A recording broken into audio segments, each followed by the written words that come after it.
Hi, my name is Gabor and I will talk about triggers. Of course, not about gun triggers as everyone would expect, but about database triggers. I will first tell you the definition of triggers and some benefits of it.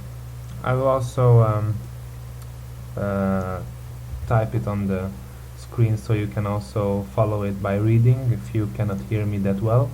So triggers are stored programs which are automatically executed or fired when some events occur. In other places they also call them logics. Basically this is some kind of, if we do an action, then the triggers in the other side, they do simultaneously they do another action if we adjust them in that way. These events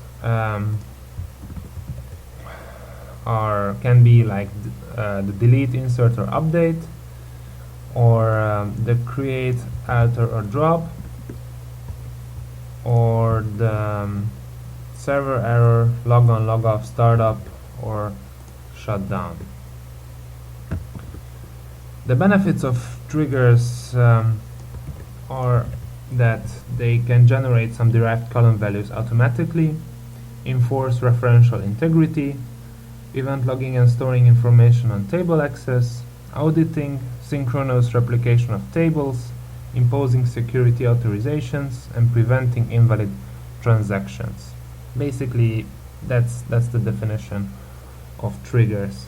But if you didn't get this at first, I might show you an example in our program in the SQL Server Management Studio. So we have some tables here from a previous example, and I just changed this table, the customer table, to have only customer ID and customer name. And the triggers, what we're gonna use them is that if we change the name of the customers, then in another table we can follow when was the names changed, and which one were the old ones and which name is the new one. Basically, it's a very simple example, but here we can show you how this works. So I will just show you how to make triggers. You just click on a table and you click on here triggers and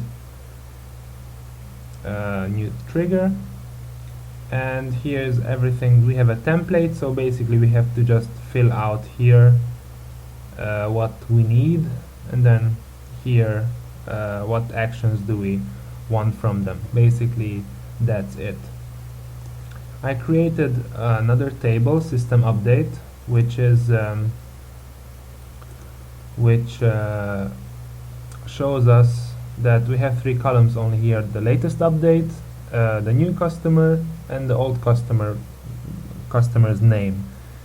So you will see if we will change the names here, then in another table it will be shown the changes.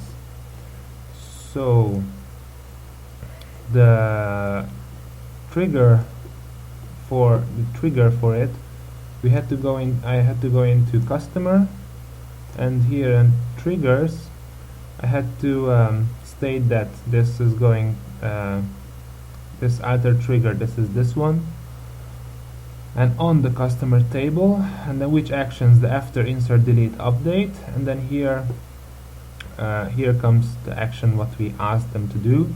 Like here we declare old value and new value, like temporary values that will be used for insert into those tables from the deleted one and from the inserted one into those tables. And then in the end we just show them in the table, and also the date, the new value and the old value, basically. Now let me show you how this works. Now I just showed you how this was realized. So here we have here we have Andrew at number 1, John at number 2, and here. And here basically we can see that at this time the new customer was Andrew and Adam.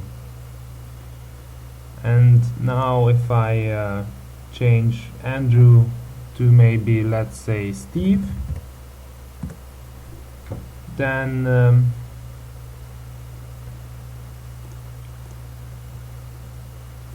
execute, then we can see that right now Andrew was changed into Steve at this time at 10:57. And we can also change John into maybe, let's say, Michael.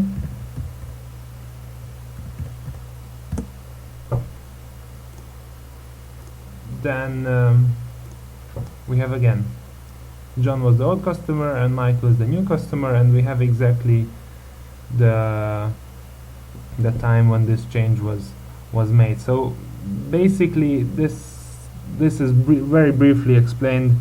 This is these are the triggers. If we make any changes in our tables, like in our case here, on the other side we can request them to show on another table, in a different table. For example, what was the old information, what is the new information, and what was the time. But this is just like only these three, but we can also request many other things, many other informations. So yeah, these are the triggers. Thank you for watching.